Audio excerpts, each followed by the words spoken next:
ನಿಮ್ಮ ನ್ಯೂಸ್ ರೂಮ್ಗೆ ಸ್ವಾಗತ. ನಾನು ಮಾಲ್ತೇಶ್. ಕೋಲಾರ ಟಿಕೆಟ್ ಹಂಚಿಕೆ ವೇಳೆ ಬಹಳ ಸದ್ದು ಮಾಡಿತ್ತು. ಕಳೆದ ವಿಧಾನಸಭಾ ಚುನಾವಣೆ ಸಂದರ್ಭದಲ್ಲೂ ಸಿದ್ದರಾಮಯ್ಯನವರು ಕೋಲಾರದಿಂದ ಸ್ಪರ್ಧೆ ಮಾಡ್ತಾರೆ ಅನ್ನುವಂಥ ವಿಚಾರವಾಗಿ ಬಹಳ ಚರ್ಚೆಗೆ ಗ್ರಾಸ ಆಗಿತ್ತು. ಇನ್ನು ಪ್ರಚಾರದ ವಿಚಾರಕ್ಕೆ ಬಂದರೂ ರಾಜಕೀಯ ಪಕ್ಷದ ಘಟಾನುಘಟಿಗಳು ಕೋಲಾರದ ಕಡೆಗೆ ಬರ್ತಾರೆ. ಇಲ್ಲಿಂದಲೇ ಕ್ಯಾಂಪೇನ್ ಶುರು ಮಾಡ್ತಾರೆ. ಅದರಂತೆ ಕಾಂಗ್ರೆಸ್ ಇವತ್ತು ಕುರುಡುಮಲೆಯಿಂದಲೇ ಕಹಳೆಯನ್ನ ಊದಿದೆ. ಹಾಗಾದ್ರೆ ಕುರುಡುಮಲೆಯಲ್ಲಿ ಕಾಂಗ್ರೆಸ್ ಕಹಳೆ ಹೇಗಿತ್ತು? ಇಲ್ಲಿಂದಲೇ ಪ್ರಚಾರ ಆರಂಭ ಮಾಡಿದ್ಯಾಕೆ? ಈ ಸಂದರ್ಭದಲ್ಲೂ ಬಣ ರಾಜಕೀಯ ಎದ್ದು ಕಂಡಿದ್ದು ಹೇಗೆ? ಇಲ್ಲಿದೆ ನೋಡಿ ರಿಪೋರ್ಟ್.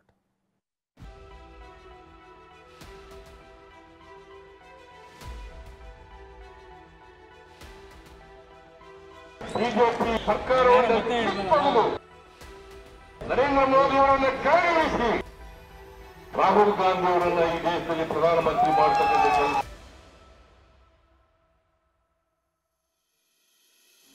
20ಕ್ಕೂ ಹೆಚ್ಚು ಸೀಟು ಬರ್ತದೆ. ಅಬ್ಬರ ಜನಸಾಗರ ಕೋಲಾರ ಸಾಮ್ರಾಜ್ಯದಲ್ಲಿ ಕೈ ನಾಯಕರ ಪ್ರಚಾರ. ಇಲ್ಲಿವರೆಗೂ ಒಂದ್ ಲೆಕ್ಕ, ಇನ್ ಮುಂದೆ ಬೇರೆಯದ್ದೇ ಲೆಕ್ಕ. ಲೋಕಸಭೆ ಯುದ್ಧ ಗೆಲ್ಲೋಕೆ ಕಾಂಗ್ರೆಸ್ ರಣಕಹಳೆ ಊದಿದೆ. ಲೋಕ ರಣಕಣದ ಪ್ರಚಾರಕ್ಕೆ ಸಿಎಂ ಡಿಸಿಎಂ ಅಧಿಕೃತ ಚಾಲನೆ ನೀಡಿದ್ದು, ವಿಧಾನಸಭೆ ಚುನಾವಣೆಯಲ್ಲಿ ಬಳಸಿದ್ದ ಅದೇ ಅಸ್ತ್ರವನ್ನ ಲೋಕಸಭೆಯಲ್ಲೂ ಪ್ರಯೋಗಿಸಿದ್ದಾರೆ. ಅದೇ ಪ್ರಜಾಧ್ವನಿ, ಅದೇ ಕುರುಡುಮಲೆ.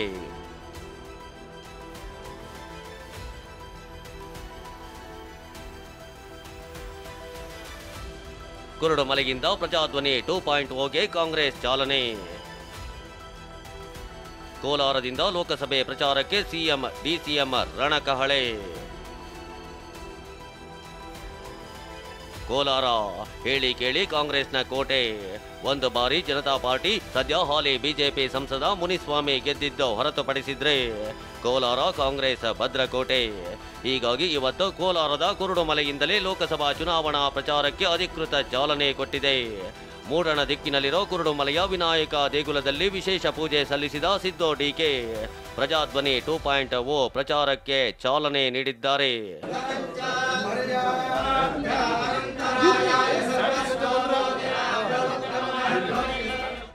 ಪೂಜೆ ಸಲ್ಲಿಸಿದ ಬಳಿಕ ದರ್ಗಾಗೆ ಭೇಟಿ ನೀಡಿ ಪ್ರಾರ್ಥಿಸಿದ ನಾಯಕರು. ಮುಳಬಾಗಿಲು ನಗರದಲ್ಲಿರೋ ಅಂಬೇಡ್ಕರ್ ಪ್ರತಿಮೆಗೆ ಮಾಲಾರ್ಪಣೆ ಮಾಡಿ ರೋಡ್ ಶೋ ಆರಂಭಿಸಿದ್ರು. ಸೌಂದರ್ಯ ಸರ್ಕಲ್ ವರೆಗೆ ಭರ್ಜರಿ ರೋಡ್ ಶೋ ನಡೆಸಿ ಮತಬೇಟೆಯಾಡಿದ್ರು.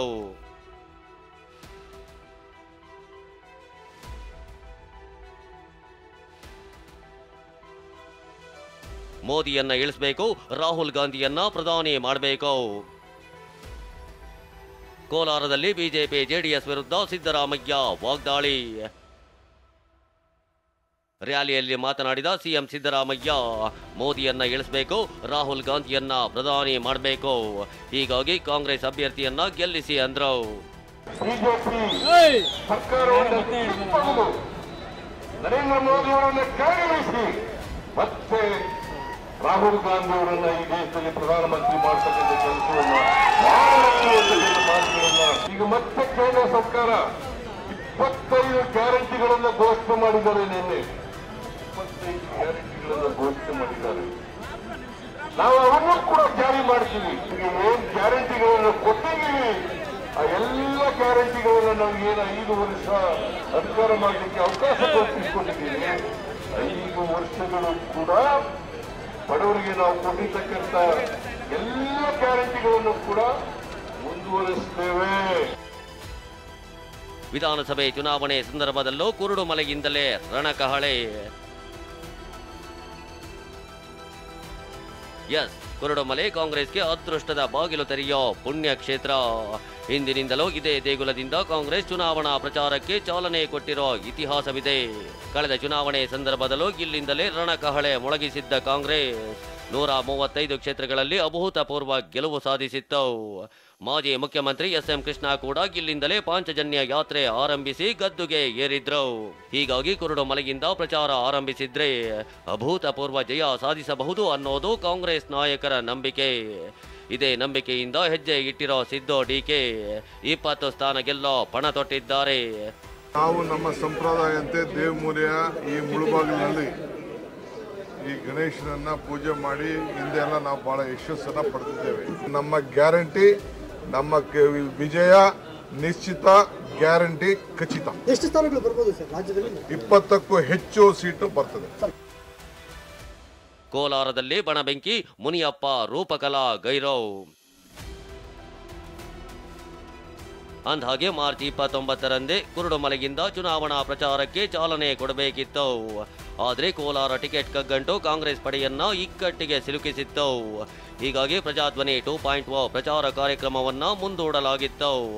ಆದರೂ ಬಂಡಾಯ ಮಾತ್ರ ಶಮನವಾಗಿಲ್ಲ. ಖುದ್ದು ಸಿಎಂ, ಡಿಸಿಎಂ ಕೋಲಾರಕ್ಕೆ ಎಂಟ್ರಿ ಕೊಟ್ಟಿದ್ರು. ಸಚಿವ ಮುನಿಯಪ್ಪ ರ್ಯಾಲಿಯಿಂದ ದೂರ ಉಳಿದಿದ್ರು. ಈ ಬಗ್ಗೆ ಪ್ರತಿಕ್ರಿಯಿಸಿದ ಸಿದ್ದರಾಮಯ್ಯ, ಅವರ ಕ್ಷೇತ್ರ ಬೆಂಗಳೂರು ಗ್ರಾಮಾಂತರದಲ್ಲಿರಬೇಕು, ಹೀಗಾಗಿ ಬಂದಿಲ್ಲ ಅಂದ್ರು. ಇಲ್ಲ, ಮುನಿಯಪ್ಪನವರು ಅಲ್ಲಿರಬೇಕು. ಅವರು ಜಿಲ್ಲೆ